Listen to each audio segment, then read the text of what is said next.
Le schéma ci-dessus illustre une réaction chimique. Question 1.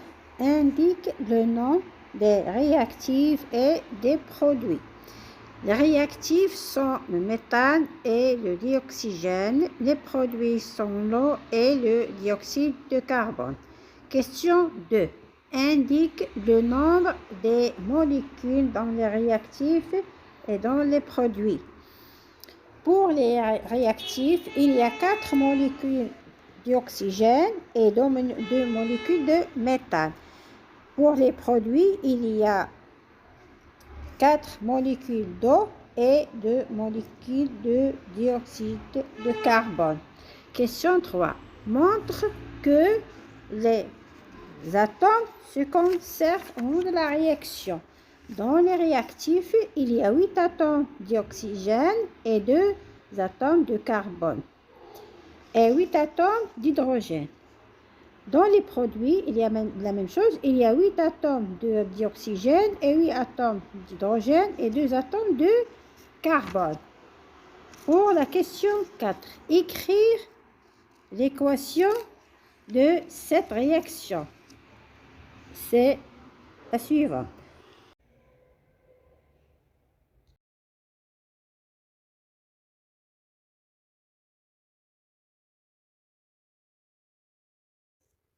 Déterminez laquelle des 3 bouteilles contient de l'air et justifiez votre réponse.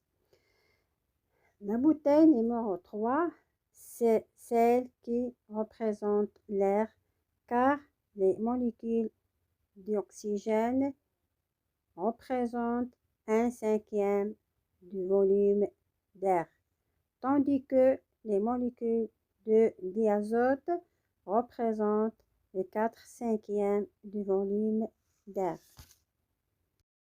La figure devant vous représente un exemple de modèle de corps appelé hydrocarbures. Ce sont des hydrocarbures. On a ici 5 exemples. Eh bien, première question, écrire la formule chimique de chaque modèle. Deuxième question, pourquoi les corps sont appelés hydrocarbures? Troisième question, les hydrocarbures sont-ils des corps purs, simples ou composés? Voilà la formule chimique.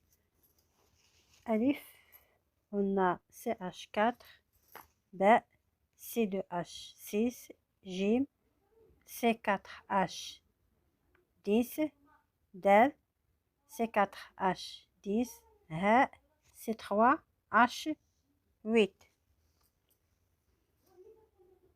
Question 2. Pourquoi les corps sont appelés hydrocarbures? Ils sont appelés hydrocarbures car ils sont composés par des atomes d'hydrogène et des atomes de carbone. Question 3.